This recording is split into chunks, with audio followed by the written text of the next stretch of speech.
This is Clash Royale, my childhood favorite game. And this is Minecraft, the game that gives me so many problems and issues, but I still waste hours of my life playing it anyway. I'm gonna recreate Clash Royale in Minecraft. Shouldn't be too difficult, right? I ran out of materials. Guess it's time to put the mine in Minecraft. Let's get it. We're gonna need a lot of stone and andesite, so we'll go down to the mines and...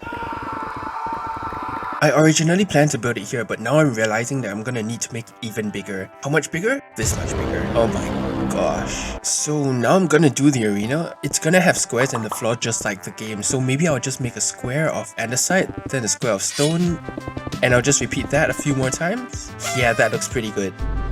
That's a lot of mobs. Would be crazy if I fell in. Yeah, I'd rather practice social distancing, thanks. So this is the size of the platform. Now it would be pretty boring if I just copy the look of a Clash Royale arena, which is why we're gonna have 3 stages to this build, with each stage increasing in difficulty. So the first stage is just to build the arena, and the other 2 stages will just be different ways of making the arena look better. But we'll work on the towers first. I'll make the basic shape, then come back and design it later. The arena doesn't stand out much, so I'll take some gold blocks and... yeah, that's all I've got. So I spent the next 3 hours collecting materials and building a gold farm just to realize I had a ton of gold lying around. We've got the basic arena down, which means the first stage of the build is complete. And now we can start the exciting part. Decorating. For the second stage, we're gonna start with a river. Oh, sorry about that. Minecraft is actually a horror game. Hey look, they added porcupines to Minecraft. I'll add sand and gravel at the bottom, and to make it look like a river, I'll add some rocks at the side. Then I'll start filling in the water. Oh, the skeleton's shooting himself. We need a source for the river, so I'm thinking we make a giant rock with a waterfall. So I'll start by building an outline. I don't want it to be perfectly symmetrical, so I'll make it not symmetrical. Yeah, so this will be the top of the rock. Then I'll make a grass dome.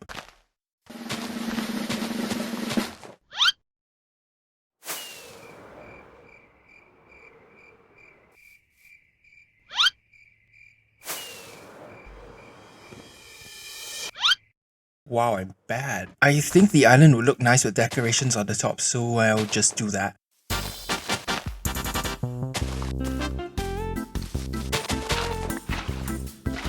I noticed cliffs have different rock textures, so I'm gonna make this out of primarily stone but sprinkle in andesite, tuff, and slabs at the bottom. Now I want to have water flowing from the middle, so I'll dig a hole, then I'll add some moss around the water and have some mossy cobblestone.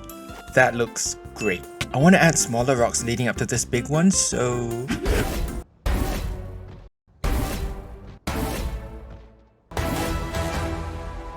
the next part of the build is going to be pretty tricky. I'm going to be building a lake that the river drains out to. Now the part that makes this difficult is that I'm going to have to dig a hole for the lake, which normally wouldn't be a problem, but if I dig down...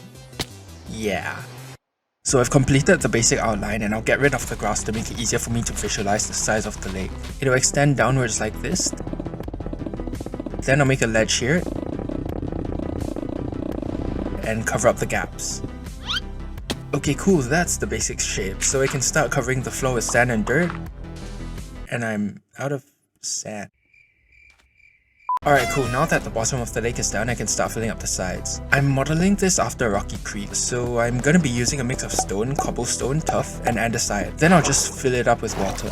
I think it needs more life, so I'll plant some seagrass and sea pickles and add a bunch of axolotls. Now the next part's gonna be interesting, but I just need to... yeah, I just need to mend my elytra. Oh, I don't remember seeing you here. I'll name him Rufus, cause he's on the nether roof. Okay. So we've got a waterfall with a river that leads to a lake, as well as several other rocks, which makes this project really start to come together. We can finally start on the last stage of the build, which is going to be a ton of floating islands. Oh wait, the towers still look really bad. I'm thinking of just changing the stone to deep slate, then adding several gold blocks on top. I noticed the Clash Royale towers have a crown right here, but when I try to make it out of gold blocks, it looks pretty bad. Oh, actually, what if we use banners? That looks pretty good, so I'll do the same for the other side, and boom. Now for the king tower, I'll make it all deep slate too. I noticed that the Clash Royale towers are able to shoot mobs, so I'll put snow golems here. Then if I bring a zombie over, it should get shot. And as a final touch, I'll bring Rufus down from the nether roof and make him king of this arena. There should also be paths here to a bridge, so I'll just go ahead and do that. Basically just copying from Clash Royale. Just to remind you where we're at, this is what the place looked like before and this is what it looks like now. And now that that's done, I can work on the floating islands. I'll start by making a basic pyramid shape, then I'll trim the edges to make it look more natural. Wait. The bottom of the island needs to have more varieties of stone. How am I gonna do this?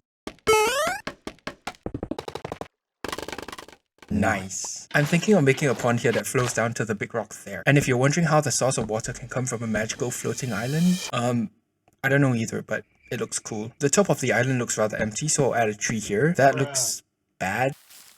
Yeah, that looks a lot better. We've got a tree, but I also want to add some flowers and leaves. I'll try adding some glowberries to see if it looks better. Yeah, I think that works. And that's one floating island done. Now we're gonna have to do it all around the arena. And speaking of floating islands, we have a massive problem. This entire project took over 100 hours to design, record, and edit, so if you enjoy watching me build crazy hardcore Minecraft projects, please consider subscribing. It's a win-win for both of us. And now that we've terraformed the entire arena, it's time to make the floating islands. Each island will be made using the same 3 steps. Make a pyramid shape, then change the shape to make each one unique, then decorate the top.